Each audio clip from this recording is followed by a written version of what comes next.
इंडिया से third world country. Halo para migran di belahan bumi manapun kalian berada, berjumpa lagi dengan suara saya di sini. Setelah menceritakan alur film action, kali ini saya akan menceritakan sebuah film yang sangat inspiratif, berdasarkan kisah nyata, berintelijensi tinggi dan tamparan keras bagi kalian yang suka malas-malasan ke sekolah. Mengisahkan tentang sulitnya pendidikan bagi orang miskin atau maraknya diskriminasi pada orang yang berkasar rendah. Film ini berjudul Super 30 dan lagi-lagi dibintangi oleh aktor tertampan di dunia, yaitu Hrithik Roshan. Menceritakan tentang seorang jenius yang mengajarkan 30 orang murid yang tidak bisa sekolah dikarenakan kondisi ekonomi, di mana ke-30 orang ini berhasil menjadi sukses di bidangnya masing-masing setelah melewati berbagai hambatan dan rintangan. Baiklah, tanpa berlama-lama lagi, harap fokus dan mari kita mulai. सबसे लंबा छलांग हम ही मारेंगे।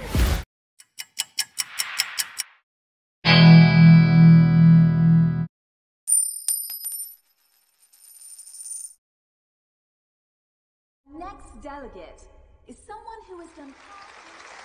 Di sebuah acara yang diisi oleh banyak delegasi asing, terlihat seorang pria dari India yang sangat jenius dan mempunyai jasa di bidang kedirgantaraan. Dia bernama Fuga Kumar, di mana dia dahulu sangatlah miskin. Bahkan untuk beli beras setengah kilo saja, dia harus berpikir 3 kali. Di sini dia bercerita tentang susahnya pendidikan di negaranya. Namun hidupnya berubah 359 derajat karena dia mempunyai guru yang sangat berjasa dalam perjalanan hidupnya. Dan inilah kisahnya.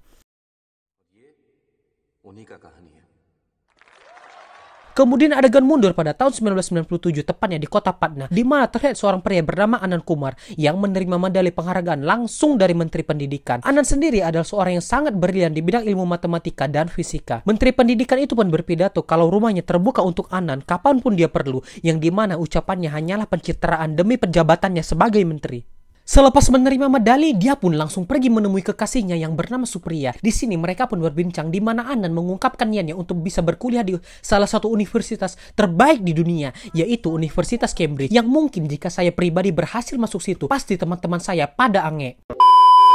Lanjut, walaupun disempitkan oleh keadaan ekonomi dan serba keterbatasan, hal itu tidak menjadi hambatan baginya untuk mengejar ilmu. Dan itu dibuktikan dengan dia setiap minggu harus pergi ke antar kota untuk belajar di perpustakaan. Namun dikarenakan dia bukan murid di sekolah tersebut, dia pun diusir dengan kasar. Anand pun mengatakan perkataan yang sangat menyentuh, yaitu semua orang berhak atas pendidikan. Mendengar itu, pria kumis itu pun marah kepadanya. Di adegan ini bisa disimpulkan bahwa pada masa itu, pendidikan dijadikan bisnis oleh beberapa orang dan hanya orang kayalah yang bisa bersekolah. Sedangkan orang yang tidak mampu harus menelan pahitnya tidak bisa bersekolah.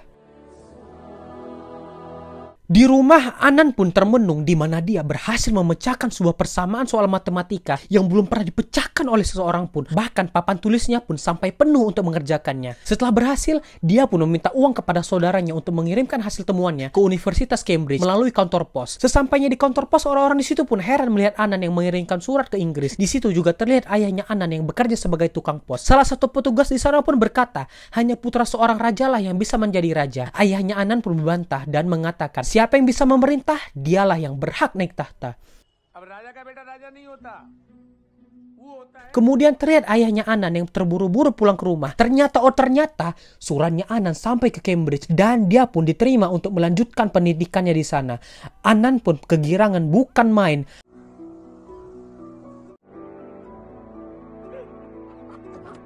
Untuk itu, dia pun langsung mendatangi orang yang mengusirnya tadi dan menunjukkan namanya di buku kelas dunia. Seketika bapak itu pun terbodoh.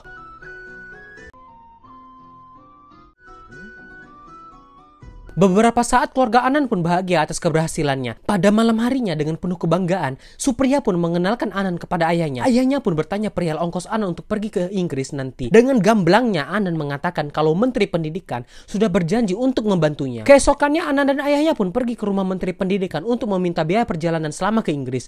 Namun janji tinggallah janji. Saat Anand menjelaskan maksud kedatangannya, Menteri itu pun malah ngeles tak karuan dan ngomong gak jelas. Alhasil Anand pun harus pergi dari situ dengan penuh kekecewaan.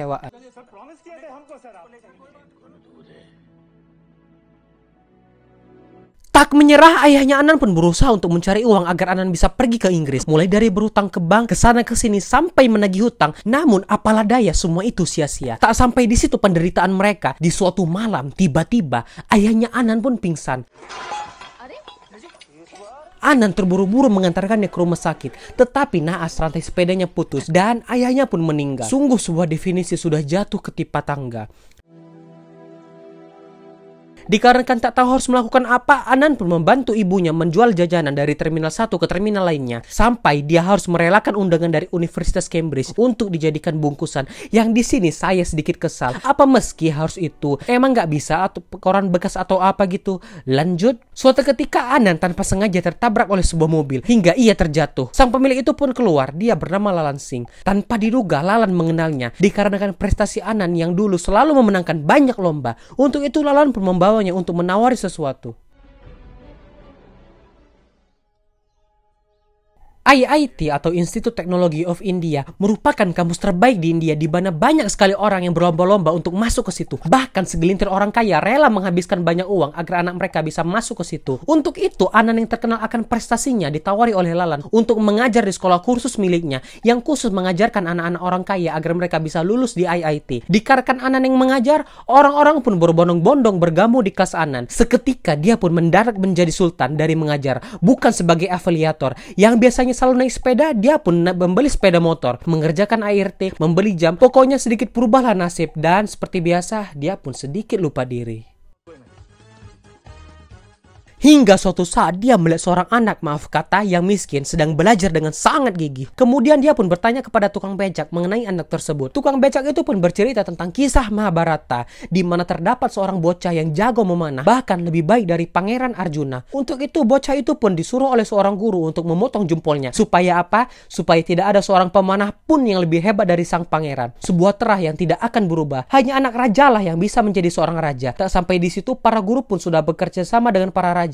Kalau para pangeran lah yang dianggap paling hebat. Pahamkah kalian? Maksudnya, sampai kapanpun hanya orang kaya lah atau berduit lah yang dalam konteks ini berhak mendapat pendidikan. Sementara yang miskin tidak akan pernah mendapat kesempatan. Seketika Anan pun teringat akan perjuangan ayahnya yang mati-matian dahulu mencari duit agar Anan bisa pergi ke Inggris. Dengan modal dan tekad kuat untuk mengubah sebuah terah, Anan pun dengan bantuan adiknya mendirikan sekolah gratis hingga beritanya tersebar ke seluruh desa. Dia pun menjual seluruh barang-barangnya untuk memenuhi kebutuhannya selama mengajar. Sekolah kursus Lalan pun terancam karena para murid di sana hanya mau diajarkan oleh Anan. Cobaan demi cobaan pun mulai mendatangi Anan, di mana kekasihnya Supriya memutuskan hubungan dengannya dan menikah dengan pria lain. Akibat orang tua Supriya tidak setuju dengan keputusan Anan. Hari tes masuk ke kelas gratis Anan pun dimulai, di mana hanya 30 orang dengan nilai terbaiklah yang diterima. Setelah tes selesai, datanglah seorang anak yang meminta Anan untuk menerimanya karena nilai ujiannya hanya 1 angka di peringkat ke-30. Namun Anan mengatakan kalau berbeda 1 angka adalah sangat vital. Terdapat ratusan ribu orang yang kalah hanya berbeda 1 angka. Untuk itu Anan pun menyuruhnya untuk kembali tahun depan.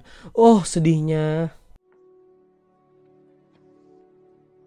Kelas Anan pun dimulai. Dia pun menanyai satu persatu nama-nama mereka, asal mereka, dan bagaimana mereka sampai di sini. Ada yang seorang buruh pabrik, mencuri ayam tetangga dan menjualnya untuk ongkos kemari. Ada yang sudah 2 hari belum makan, dan berbagai jenis perjuangan lainnya. Mereka pun juga mempunyai cita-cita yang hebat, seperti rekayasa bioteknologi, ilmuwan nuklir, dan lainnya. Saat sedang enak-enaknya mengajar, tiba-tiba Lalan datang untuk mengajaknya kembali mengajar di sekolahnya. Namun dengan tegas, Anan menolaknya dan tak akan kembali. Mendengar itu, Lalan pun marah dan mengatakan, berapalah di antara mereka yang bakal lulus di IIT dan bagaimana nasib mereka jika tak lulus. Mendengar itu, murid Anan pun menjadi pesimis. Kemudian Lalan pun pergi dari situ.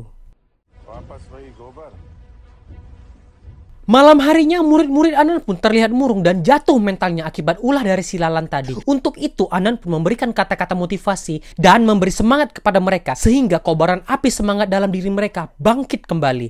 तो काहे का डर है? Nuclear scientist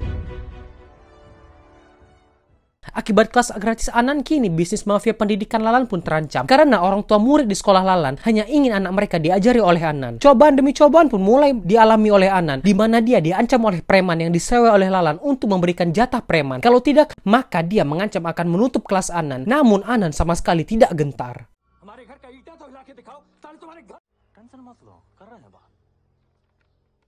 Pembelajaran pun dimulai, di mana Anan mengajari mereka dengan melihat secara langsung seperti menghitung laju kecepatan kereta di rel kereta, kecepatan pukulan bola, dan lainnya. Gaya mengajar Anan pun bagaikan sihir yang merasuki pikiran-pikiran para murid-muridnya, sehingga para muridnya mengerti apa yang diajarkan olehnya. Lalan pun kembali berulah dengan menyuruh orang untuk mematikan listrik di kelasnya. Namun dengan kecerdasan murid Anan, mereka pun membuat semacam generator pembangkit listrik. Alhasil kelas mereka pun terang kembali. Kemudian dia mengirimkan orang untuk protes kepada Anan. Namun dengan kecerdasan Anan dalam berstrategi, dia pun berhasil membungkam mereka semua. Kesempitan dan segala kekurangan pun harus mereka hadapi, mulai dari kekurangan buku, makanan, dan lain-lain. Alhasil dengan terpaksa Anan pun mendatangi Lalan untuk meminta bantuan. Dari pembicaraan tersebut, Lalan pun berjanji akan memberikan siswa Anan makan selama 3 bulan. Dengan syarat murid-murid Anan harus melakukan lomba dengan murid-murid Lalan. Jika murid Anan menang, maka Lalan bersedia untuk memberikan makanan kepada murid-murid Anan selama 3 bulan. Namun jika mereka kalah, maka Anan harus kembali mengajar di sekolah kursus milik Lalan.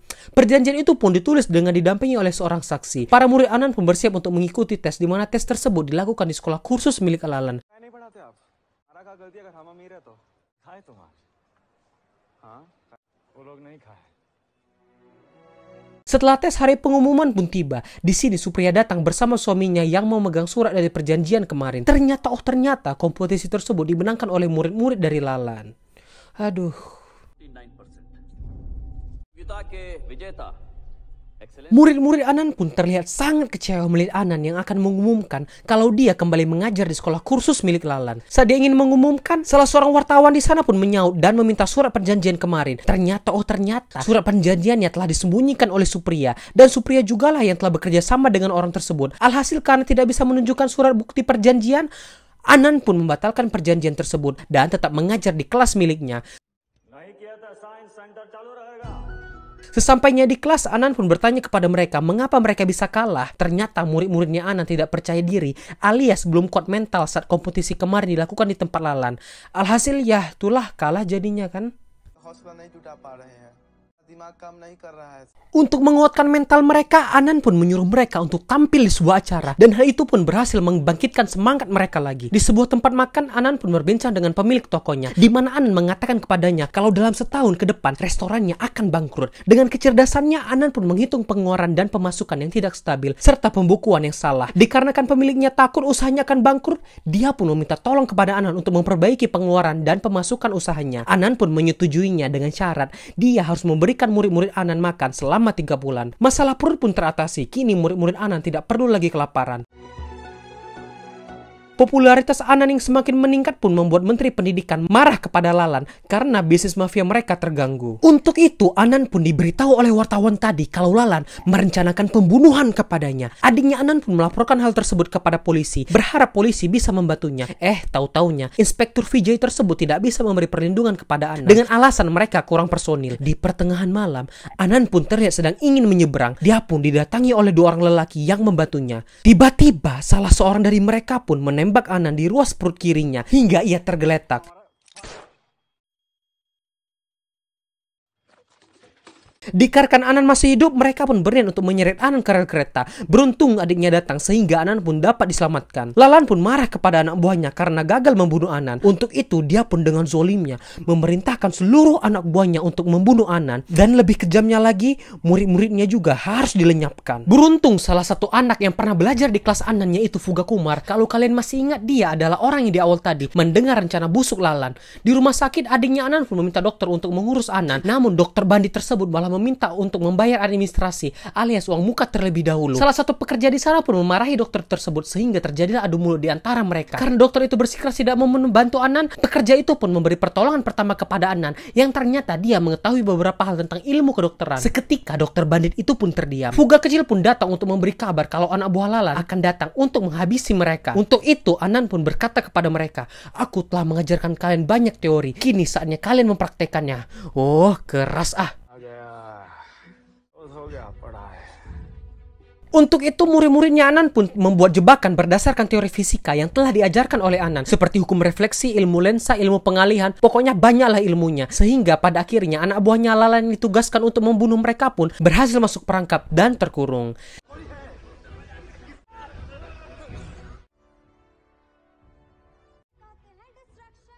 Serta menghambat anak buah Lalan yang lainnya.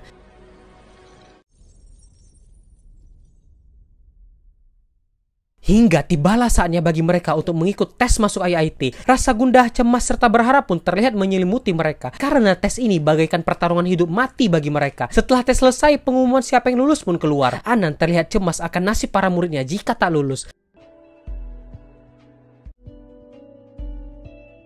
Setelah itu adiknya Anan pun keluar dan mengatakan kalau mereka semua jebol masuk IIT.